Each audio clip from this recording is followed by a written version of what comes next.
माता पिता का अपमान और ईश्वर का न्याय। एक छोटे से कस्बे में रणजीत नाम का युवक रहता था। कमाई अच्छी थी, शरीर तंदुरुस्त था, पर स्वभाव कड़वा और क्रोध से भरा हुआ।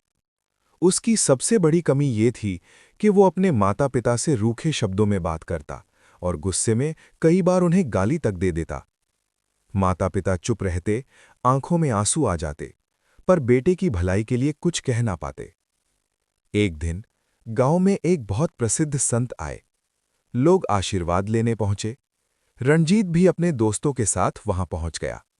संत ने सबको देखकर कहा, जिस घर में माता पिता का सम्मान होता है वहां भगवान का वास होता है, और जहां माता पिता रोते हैं वहां भगवान की कृपा स्वतः हट जाती है।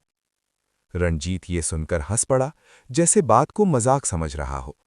संत ने उसकी ओर देखा और बोले, बेटा, ईश्वर तुम्हारे कर्मों का हिसाब चुपचाप रखते हैं।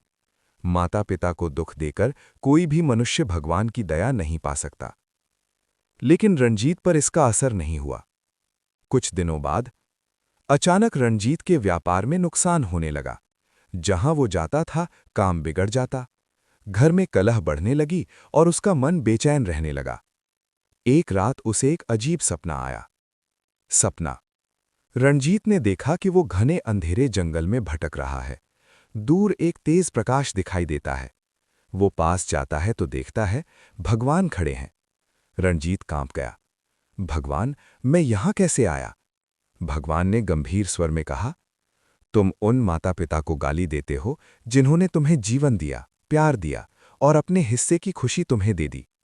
उनके आंसू जमीन पर गिरते हैं और उनका दर्द सीधा मेरे सिंहासन तक पहुंचता है। रणजीत डर गया। भगवान, क्या मेरे लिए कोई रास्ता बचा है? भगवान बोले, हाँ, हर मनुष्य के लिए रास्ता होता है, पर याद रखो, जो अपने माता पिता का अपमान करता है, मैं उसके जीवन से अपनी कृपा वापस ले लेता हूं।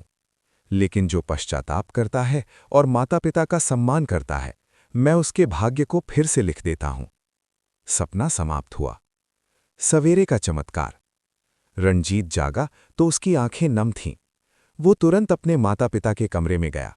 उनके सामने हाथ जोड़कर बोला, माँ, पिताजी, मुझे माफ कर दो। आज से मैं आपका अपमान नहीं, सम्मान करूंगा। माता पिता की आंखों से आंसू बह निकले, पर इस बार दुख के नहीं, खुशी के आंसू थे। धीरे धीरे व्यापार फिर से अच्छा होने लगा। घर में शांति लौट आई और रंजीत का स्वभाव भी बदल गया। उसे अब एक बात समझ आ गई थी, जिन्हें जीवन दिया उनका अपमान करने से भगवान भी साथ छोड़ देते हैं, और उनका सम्मान करने से पूरा जीवन संवर जाता है।